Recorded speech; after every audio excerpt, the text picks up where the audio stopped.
Մասնագիտություն։ Բարև ձեզ հարգելի ռադիոլսողներ, նաև հանրային ռադիոյի կայքում, YouTube-յան էջում, Facebook-յան էջում մեզ հետևողներ, այսօր ներկայացնելու ենք մի մասնագիտություն, որը, ինչ ասեմ, դեպի աշխարհի տարբեր մշակույթները, ես կասեի, դուռ է բացում։ Թե որն է այն, նախ լսենք իմ գործընկեր Իզաբելլա Գրիգորյանին։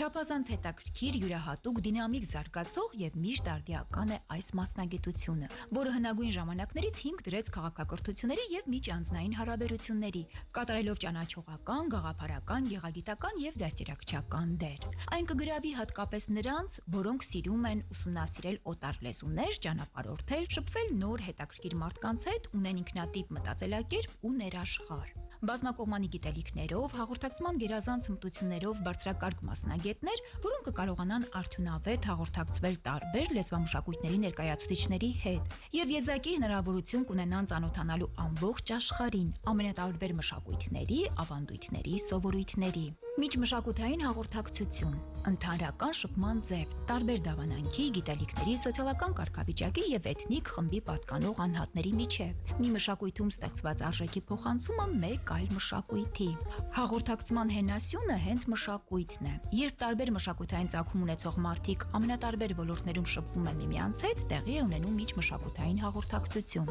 Լինի դա բիզնես, քաղաքականություն, կրթություն, թե ժամանց, միջմշակութային շփումների յուրաքանչյուր մասնակից քաջ գիտակցում է, որ համապատասխան օտար լեզվի իմացությունը միայն բավարար չէ միջմշակութային լիարժեք ըմբռնման համար։ Անհրաժեշտ է վարքագծի, սովորությունների, կանոնների, ավանդույթների, պատմության, հոգեբանության եւ նրանց հաղորդակցման գործընկերների մշակույթի առանձնահատկությունների իմացություն եւս։ Հետևաբար այլ մշակույթի պատկանող մարդկանց խոսքն ու գործողություններն ընկալելու եւ միջմշակութային արդյունավետ հաղորդակցություն ստեղծելու գլխավոր նախապայմանը նրանց աշխարհընկալմանը ծանոթանալն է։ Ինչպես են տարբեր երկրների եւ մշակույթների պատկանող մարդիկ գործում, շփվում եւ ընկալում աշխարհը։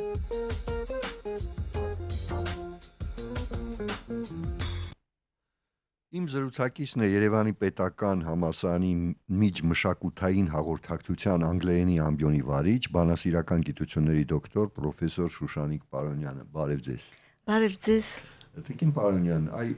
երբ ասում ենք միջմշակութային հաղորդակցություն, ենթադրում ենք, որ այդ մասնագետը պարզ է, որ պիտի տիրապետի օտար լեզվի։ Այսօր դե ամենահամաշխարհային, այսպես լեզուն անգլերենն է, եւ հասկանալի է, որ անգլերենի իմացությունը ամենալայն հնարավորություններն է ընձեռում այդ շփումների համար, իհարկե, չէ՞, այսպես վերցնենք։ Բայց նայում եմ անգլերենն էլ է տարբեր ու նայում եմ հաճախ ասենք Միացյալ Նահանգներում, երբ այստեղից լավ անգլերեն, այսպես կրթված մարդիկ ելույթ են ունենում, այնտեղ զարմանում են, ասում են մենք այդքան այդ անգլերենը ձեր չափ չգիտենք, լինում են դեպքեր, Հիմա այդ եւ տարբեր երկրներ կան, չէ, ինչ որ անգլիախոս ու անգլերենները տարբեր են։ Հիմա մենք ինչ դասական անգլերենն ենք միայն սովորեցնում, թե այդ բոլորը ճյուղերով, ինչպես է։ Նախ շնորհակալություն հրավերի համար, ես սկզբի համար մի փոքր ներկայացնեմ, եթե կարելի է մեր ինչ է նշանակում միջմշակութային հաղորդակցությունը։ Նախ միջմշակութային հաղորդակցության անգլերենի ամբիոնը երևի Երևանի պետական համալսարանի ամենաերիտասարդ ամբիոններից է, 13 տարեկան ենք, եւ ուրեմն մեր ֆակուլտետի եվրոպական լեզուների եւ հաղորդակցության ֆակուլտետի բոլոր շրջանավարտները ստանում են լեզվաբանի որակավորում, բանասիրության բակալավրի լեզվաբան եւ մագիստրոս լեզվաբան, մագիստրատուրայի լեզվաբան, բայց մենք ունենք տարբեր կրթական ծրագրեր։ Մեր կրթական ծրագիրը կոչվում է միջմշակութային հաղորդակցություն անգլերեն, այսինքն հենքը պատրաստում ենք անգլերենի օտար լեզվի անգլերենի մասնագետներ, որոնք մասնագիտանում են միջմշակութային հաղորդակցության, այսպես ասած, ոլորտում, Եվ մեր ուրեմն կրթական ծրագրի նպատակն է պատրաստել միջմշակութային ուսանողների համար զարգացնել, այսինքն ուսանողների համար անհրաժեշտ միջմշակութային հաղորդակցության տեսական ուրեմն գիտելիքները եւ մասնագիտական կարողությունները, հմտությունները կիրառելով անգլերենի գրավոր եւ բանավոր խոսքի ուրեմն հմտությունները, այսինքն մենք ուսուցանում ենք անգլերեն, ինչպես նաև մյուս կրթական ծրագրերը, բայց դրանից բացի նաև մենք մեր ուսանողներին տալիս ենք մշակութային հենքային գիտելիք, որպիսի նրանք կարողանան արդյունավետ միջմշակութային հաղորդակցություն իրականացնել։ Իսկ միջմշակութային հաղորդակցություն, այսպես ասած, մի քիչ ավելի բացելով փակագծերը, ասեմ, որ հենքը իհարկե մշակույթն է, կամ մշակույթի տարբեր ուրեմն ընկալումներ, նեղ ընկալումներ, որ մշակույթ հասկանում են հիմնականում արվեստ, կամ նաև կա մշակույթի ավելի լայն ընկալում, որտեղ մշակույթի բաղադրամասերից են լեզուն, ասենք արվեստի տվյալ ճյուղերը, նույնիսկ հագուստը, ուտելիքը, կրոնը, հավատալիքները, սովորույթները, ավանդույթները, այս բոլորը մտնում է մշակույթի մեջ։ Մենք կենտրոնանում ենք լեզվա մշակույթի ոլորտի վրա, այսպես ասած, եւ ուսուցանում ենք, թե ինչպես կարելի է ոչ միայն, ինչպես ասում եք, անգլիացու, ամերիկացու հետ բնիկ, այսինքն անգլախոս մարդկանց հետ խոսել անգլերեն, այլ նաև սովորեցնում ենք միջմշակութային իրազեկման մեխանիզմները, ինչպես հարմարակել խոսքը տարբեր լեզվամշակույթների ներկայացուցիչների հետ խոսելիս։ Այդ դա է կարևորը եւ մենք օրինակ անցնում ենք այնպիսի մշակութային ոլորտի հիմնակարերը, հիմնասյուները ներկայացնող առարկաներ, ինչպես օրինակ միջմշակութային հաղորդակցության տեսական ուրեմն հմտություններ եւ կարողություններ, միջմշակութային մարդաբանություն, միջմշակութային գործաբանություն, ասենք միջմշակութային հաղորդակցության տեսություն եւ պրակտիկա, հանրալեզվաբանություն եւ մշակույթ, նույնիսկ անցնում ենք ուրեմն քննական մտածողություն եւ մշակույթ, իսկ ձեր հարցի երկրորդ մասին, եթե անդրադառնամ, մենք նաև ունենք այսպիսի դասընթաց անգլերենի տարբերակները, տարածքային տարբերակները։ Մեր ուսանողների, երբ ընդհանրապես Հայաստանում, երբ դասավանդվում է օտար լեզուն, մենք դասավանդում ենք, այսպես ասած, գրական լեզուն։ Մենք չենք դասավանդում որևէ բարբառ։ Անգլերենը, քանի որ համընդհանուր կիրառման լեզու է, շատ տարբեր է, ամեն երկրում տարբեր է, բայց մենք դասավանդում ենք դասական, այսպես ասած, գրական լեզուն։ Բայց մենք ունենք նաև դասընթաց, որտեղ մենք դասավանդում ենք տարբեր անգլերենի տարբերակները, որպեսզի ուսանողները գոնե իհարկե ամեն ինչ չես կարող սովորեցնել, բայց պարզապես իրենք ունենան հենքային գիտելիքներ, ասենք ինչպես է ամերիկյան անգլերենի, ավստրալիական անգլերենի մասին, ասենք Հնդկաստանում կիրառվող անգլերենի, որ լրիվ ուրիշ, գոնե ականջը լսի, սովորի, Աֆրիկայում էլ են անգլերեն խոսում, հիմա անգլերենը շատ երկրներում, Ավստրալիայում եւ այլն։ Այո, երկրորդ օտար լեզու է եւ ուսանողները, նույնիսկ եւ ասենք Եվրոպայում էլ որտեղ գնում են մեր ուսանողները, իրենք կիրառում են անգլերենը, բայց իրենք գիտակցում են, որ իրենք պետք է ուրեմն կիրառեն լեզուների հարմարակման մեխանիզմը, այսինքն տարբեր ձևով պետք է կիրառել խոսքը։ Հիմա ուղղակի չգիտեմ ինչքան կարող եմ խորանալ այս հարցում, որտեղ ժամանակը սուղ է։ Դե հիմա ես նայում եմ ասենք խորհրդային միության ժամանակ այդ տարածքում, այն որ կոչվում է ԱՊՀ հիմա, մեր համար ասենք անգլերենին փոխարինում է ռուսերենը ինչ որ առումով այդ միջմշակութային հաղորդակցության։ Հիմա որ նայում ես դե այն ժամանակ մի քիչ այլ էր, դե մի երկիր էր մեծ ու մենք բոլորս անկախ ասենք մեզնից գիտեինք ռուս գրողներին, չէ՞ որտեվ այդ նաև սովորեցնում էին դպրոցում եւ այլն։ Ու հիանալի գիտեինք, ասենք, ովքեր սովորում էին ռուսը գրականությունը, երաժշտությունը, նույնիսկ կերպարվեստ եւ այլն եւ այլն։ Հիմա իհարկե այդ աշխարհը շատ մեծ է, ԱՊՀ չի եւ այլն, բայց անգլերենը ինչ որ առումով այդ բոլորը կապում է, ամենատարածված լեզուն է։ Բայց երևի պետք է այդ, չգիտեմ, որ դուք ասում եք միայն մշակույթ չի, բայց երևի այդ գրականությունը, չգիտեմ, երաժշտությունը, կերպարվեստը այդ երկրների, երևի դրանք կարևոր են, երևի պետք է դրանք էլ ճանաչել։ Հիմա դա սովորում են, թե չէ, ինչ որ կա, որ, չգիտեմ, ասենք, եթե Մեծ Բրիտանիան է, նախ դասականները, չգիտեմ, Շեքսպիր, Շոու եւ այլն, եթե Միացյալ Նահանգները Ֆոլկներ, Հեմինգվեյ եւ այլն, ասենք այդ ամեն ինչը ինչ որտեղ ուսուցանվում է, կարդում են, կածրագրում թե չէ, հետաքրքիր։ Իհարկե, մենք ունենք առարկա մեր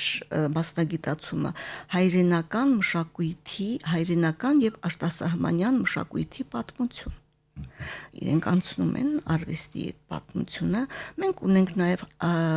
ուրեմն համաշխարհային գրականություն, արտասահմանյան գրականության դասընթաց, որտեղ մեր ուսանողները բնականաբար այնինչ ասում եք իհարկե շատ այդ բոլոր էլեմենտները միայն լեզուն իհարկե բավարար չէ։ Բոլոր էլեմենտները պետք է լրացնել, նույնիսկ մեր, ասենք, պրակտիկ դասերի ժամանակ մենք նաև, ասենք, ազգային խոհանոցն ենք ներկայացնում,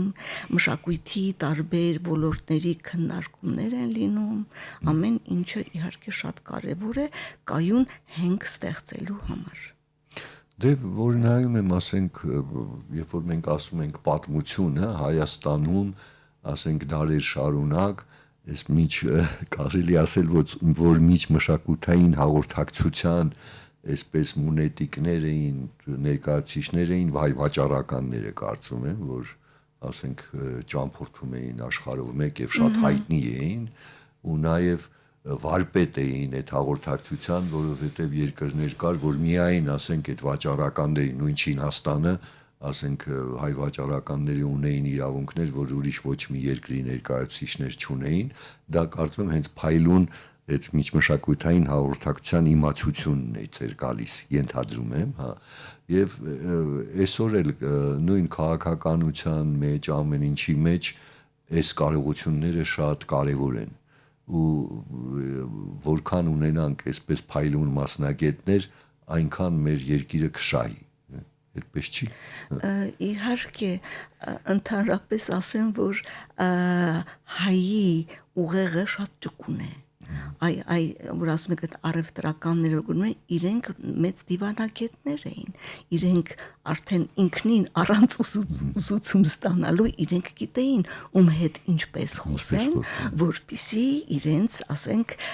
գործը առաջ տանեն, եւ հայը այդ առումով շատ ճկուն է եւ մեր ուսանողներն էլ շատ արդյունավետ, շատ մեծ ուրեմն կարողություններ ունեն եւ կարողանում են հմտանալ այդ ոլորտում։ Դա ոնց որ մեր մեջ կա այդ գիտելիք, այդ բազան կա։ Դե հիմա շատ են խոսում ինքնության պահպանման մասին, այս գլոբալիզացիայի ժամանակաշրջանում եւ այդ գլոբալիզացիայի ամենամեծ զենքերից մեկը հենց անգլերեն լեզուն է։ Հիմա որ նայում ես, չէ, Առաջ եթե կային, ասենք, չգիտեմ, մենք նայում ենք ֆրանսիական ֆիլմեր, ինչ որ եվրոպական եւ այլն, հիմա նույն էս Հոլիվուդը ամեն ինչ նվաճել է ու այդ լեզուն անգլերենն է, ասենք, որ նայում ես, էլի, չնայած դե թարգմանվում է եւ այլն, բայց հիմնականում անգլերենն է։ Հիմա այս մարդիկ, որ սովորում են այդ լեզուն ու շփվում են, այս վտանգ չկա, որ չգիտեմ, այս ինքնության հիմքերից կկտրվեն, հա, կդառնան մենք սիրում ենք ասել աշխարհի քաղաքացի, չէ, այսպես, բայց այդ աշխարհի քաղաքացին երևի այդ հիմքը արմատները պիտի ունենա, Չէ, այդպես չի։ Իհարկե, այն շատ լավ հարց տվեցիք, նշելով գլոբալիզացիայի մասին էլ պիտի ասեմ, որ կան տարբեր ընկալումներ։ Կա մի ընկալում, ըստ որը երևի Հայաստանում ավելի շատ տարածված է, որ համահարթում է, բայց կա ամերիկյան դպրոց, ըստ որի գլոբալիզացիայի հենքը ազգային արժեքներն են եւ ազգային լեզուն։ Մենք մեր բաժնում առաջնորդվում ենք Դարլադեր Հորֆի այս տեսությամբ, որ եթե մարդը չիմանա իր ազգային լեզվամշակույթը, ազգային մտածողություն չունենա, նա չի կարող հարգել դիմացի ազգի անհատականությունը, տարբերությունը, այսինքն առաջինը դու քոնը պետք է իմանաս, քոնը պետք է հարգես եւ դրա հենքով դու պետք է զարգացնես, լայնացնես, ընդլայնես քո մտածողությունը եւ ընկալումները։ Մենք օրինակ երբ ես դասավանդում եմ անգլերենի տարածքային տարբերակները, ես սկսում եմ հայերենից, հայերեն ասում եմ մեր ուսանողներին, ովքեր կան շրջաններից, դուք գիտեք ձեր բարբառները, ձեր շրջանի, դա ձեր հարստությունն է, դա ձեր ազգային ինքնության մի մասն է բարբառը։ Երբեք մի անտեսեք, միշտ սովորեք, միշտ սիրեք ձեր ազգային բարբառը խոսել կարողացեք, որովհետև երբեմն երիտասարդները չեն խոսում իրենց բարբառով, դա շատ կարևոր է, եւ մենք երբ ուսուցանում ենք միջմշակութային հաղորդակցություն, այդ հենքը անպայման հայերենն է, եւ մենք շատ ենք կատարում համադրական հետազոտություններ, ուսումնասիրություններ, ինչպես է հայկական մշակույթում ոչ միայն խոսքային, այլ նաև ոչ խոսքային հաղորդակցության առանձնահատկությունները միշտ համեմատական կարգով, այսինքն միշտ ուղեղը պետք է գնա իմացածից դեպի նորը, հնից դեպի նոր, հենքը միշտ ազգային մշակույթն է եւ երբեք մեր կրթության մեջ մենք չենք թերագնահատում հայ ազգային մշակույթը, այն ընդհակառակը շեշտում ենք եւ դրա հենքի վրա նոր մենք կառուցում ենք այս միջմշակութային հաղորդակցության իրազեկության հմտությունները։ Տիկին Պարոնյան, հետ կան, ասենք, մասնագիտություններ,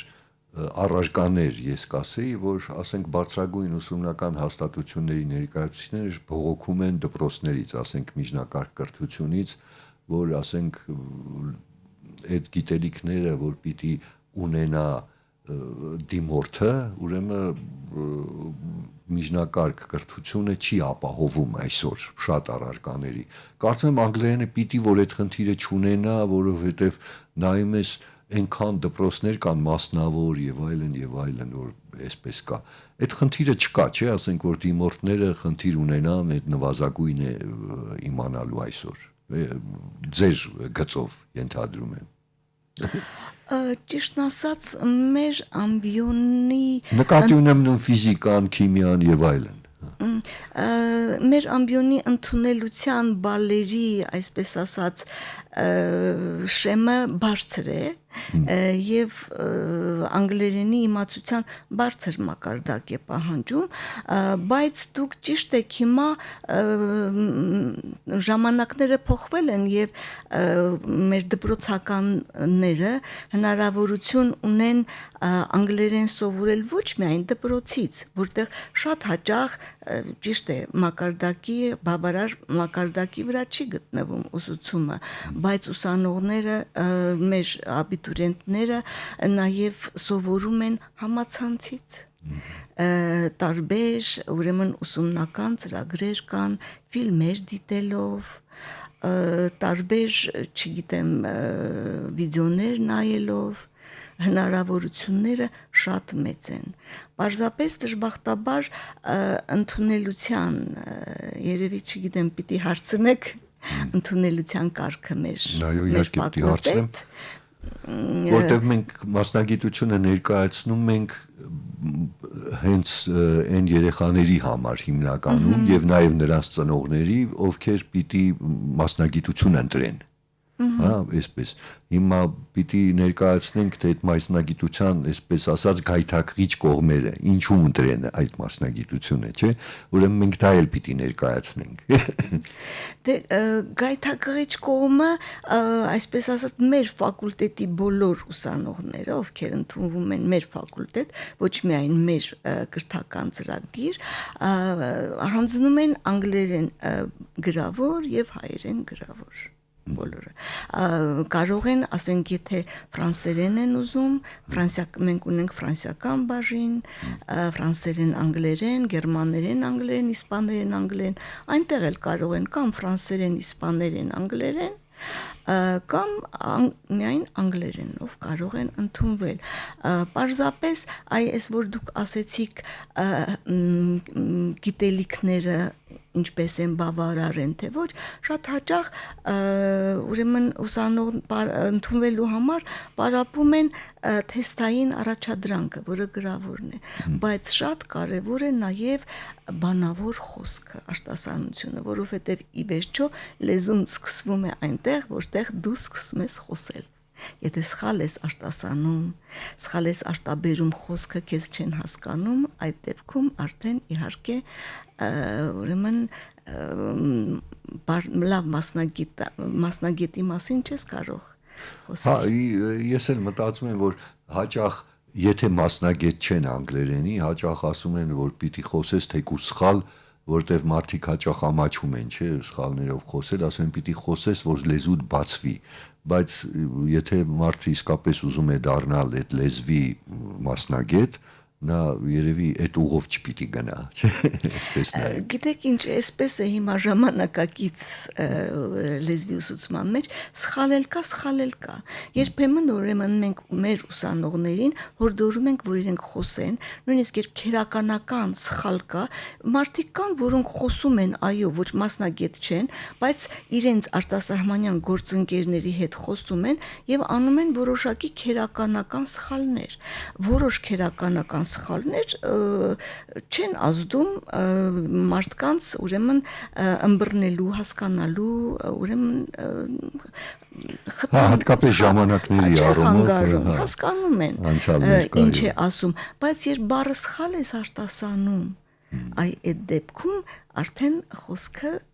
իհարկե ճիշտ չի գնում, չի հասկացվում, արտասանական սխալները շատ ավելի կարևոր են, քան քերականական, նույնիսկ երբ խոսում է մարդ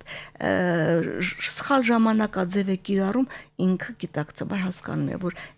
ես սխալ ասեցի, մյուս անգամ ինքն իրեն կրկնում է, այնպես որ սխալ խոսելով երբեմն նաև մարդիկ սովորում են, բայց սխալ արտասանելով իհարկե այնքան էլ ճիշտ չի սխալ արտասանություն ձեռք բերելը։ Դե այստեղ շատ կարևոր է, որ ասենք այդ լեզվով շատ խոսեն, այն առումով, որ չէ, մենք հաճախ երբ որ նայում ենք, հասկանում ենք լեզուն եւ այլն, նույնը ասենք, նույն ռուսերենը, որ մենք ասենք առաջ շատ ավելի լավ գիտեինք, ինչ առումով, որ օգտագործում էինք։ Հիմա ամեն ինչ հասկանում ենք եւ այլն, բայց որ ուզում ես խոսել, երբ որ երկար չես խոսում, այդ բառերը մոռանում ես, կարծես։ Նույնը անգլերենը, ես նայում եմ, որ հա, սովորեցին այդ ամենը, գիտեն եւ այլն, բայց շատ կարեւոր է խոսելը, որ դա նման է, ասենք, այլ պրակտիկային, չէ, այլ մասնագիտություններ որ կան, որ մեզ, ասենք, հետխորհրդային երկրներից քննադատում էին, որ մեր մոտ լավ տեսաբաններ են, բայց պրակտիկ չեն։ Այստեղ լեզվի առումով հենց այս խոսելն է կարեւոր, երևի պիտի այս ուսանողներին, ես չեմ ասում դաժան արգելվի, բայց երևի պիտի միմյանց հետ անգլերեն խոսեն կամ, չգիտեմ, երևի շատ խոսեն անգլերեն, որտեվ եթե պիտի անգլերենը սովորեն միայն դասերի ժամանակ խոսեն եւ հետո չի ստացվի, չէ, այդպես չի։ Շատ ճիշտ եք ասում, այո, ես օրինակ մեր մասնագիտությունը համեմատում եմ երաժշտի մասնագիտության հետ, երբ երաժիշտը ժամերով ինքը պետք է նվագի, որպիսի հմտություն ձեռք բերի, եւ երբ մի ամիս, ասենք, դաշնամուր չի նվագում, զգում եք, որ այն չի, նույնն էլ լեզուն է, եւ մենք ունենք մեր մասնագիտությունը, ճիշտ ասած, դժվար է, մեր ուսանողը ամենօրյա աշխատանք է կատարում։ Ամենօրյա մենք ասենք վարժանքներ, քերականություն, բանավոր խոսք, գրավոր խոսք, արտասանություն, այս բոլորը վարժանքներ են անցնում իրենք շատ, այսինքն մեր ֆակուլտետ ընդունվող ուսանողը ամենօրյա աշխատանք պետք է կատարի, որպեսզի ձեռք բերի այդ հմտությունները եւ դրանք դառնան իրենը, ոչ թե ասենք երբ մի որոշ ժամանակ չկիրառեց, բնականաբար բոլորի հետ այդպես է։ Մի որոշ ժամանակ եթե չես կիրառում, մի քիչ ոնց որ մոռանում ես, բայց հետագայում ավելի, ասենք, կարողանում ես ավելի հմտանալ։ Դե ես մտածում եմ, որ այս մասնագիտությունը խնդիր չունի, ինչ առումով խնդիր չունի, որ ասենք շատ մասնագիտություններ կան հենց պետական համալսարանում, կային համենայն դեպս 1-2 տարի առաջ, հիմա մի քիչ շտկվել է, որ նույնիսկ պետպատվերի տեղերը ասենք չէր դրանում։ Այո։ Հիմա այս մասնագիտությունը կարծում եմ այդ խնդիրը երբեք չի ունեցել եւ այդ կոնկուրս կոչվածը մրցակցությունը այսօր էլ կա, այդպես չի։ Եվ մեր բաժնում բավականին բարձր է մրցակցությունը եւ ընդհանրապես մեր ֆակուլտետը երբեք այդպիսի խնդիր չի ունեցել, բայց ասեմ նաև մի ուրիշ բան, որ հիմա լեզու իմանալը, գիտեք ինչ, բավարար չի։ Բոլոր մասնագետներն էլ լեզու ունեն, որպես այսպես ասած դրական կողմ ասեմ, նաև որ մեր բաժնում մենք ուսուցանում ենք լեզվից բացի, նաև տալիս ենք համակարգչային գրագիտության, ոչ թե գրագիտության, հաղորդակցության, ուրեմն հիմունքներ, ասենք անցնում ենք գովազդային հաղորդակցություն եւ մշակույթ, տեղեկատվական ուրեմն հաղորդակցության, որը շատ կարևոր է այսօր, որը շատ կարևոր է եւ երիտասարդների համար շատ անհրաժեշտ է, դա բակալավրիատում ենք տալիս, իսկ մագիստրոսական ծրագիր ունենք միջազգային գործարար հաղորդակցման լեզվամշակույթ, որտեղ մենք տալիս ենք մարքեթինգային հաղորդակցության հմտություններ, ասենք գործարար հաղորդակցության հմտություններ, բրենդինգի, մարդկային ռեսուրսների կառավարման հմտություններ, նույնիսկ այդտեղ մենք դասավանդում ենք գործարար հաղորդակցման հոգեբանություն, գործարար հաղորդակցման բարևարքություն եւ այսպես ասած մեկ հայերեն բառերը գնում են մտքիցս մտաշահարկման մի խոսքով ես մտաշահարկման հմտություններ ենք սովորեցնում մեր ուսանողներին։ Երբ որ մենք խոսում ենք աշխատատեղերից, այս մասնագետները նման խնդիր չեն ունենա, որովհետև շատ լայն հնարավորություններ կան, նույնիսկ ասենք կարող են գնալ արտգործնախարարության դիվանագիտական դպրոց, ամենամեծ հնարավորությունները կունենան այնտեղ ընդունվելու եւ դիվանագետ դառնալու, նաեւ տարբեր բնագավառներում, սկսած բիզնեսից, սկսած, չգիտեմ, գիտական գործունեություն կարող են ծավալել, կարող են ուսուցանել եւ այլն։ Այնպես որ այստեղ աշխատատեղերի խնդիր չկա։ Երբեք խնդիր չկա, այո։ Դե նաև կարող են այսպես շարունակել եւ կարող են մի քանի լեզու սովորել, բացի անգլերենից երկրորդ լեզու էլ սովորել։ Մենք սովորեցնում ենք Այնպես որ շնորհակալ եմ, որ եկաք ու ներկայացրիք, հիշեցնեմ, որ իմ զրուցակիցը Երևանի պետական համալսարանի միջմշակութային հաղորդակցության անգլերենի ամբիոնի վարիչ, բանասիրական գիտությունների դոկտոր պրոֆեսոր Շուշանիկ Պարոնյանն էր, նրա հետ զրուցեց Ստեփան Զաքարյանը, կհանդիպենք։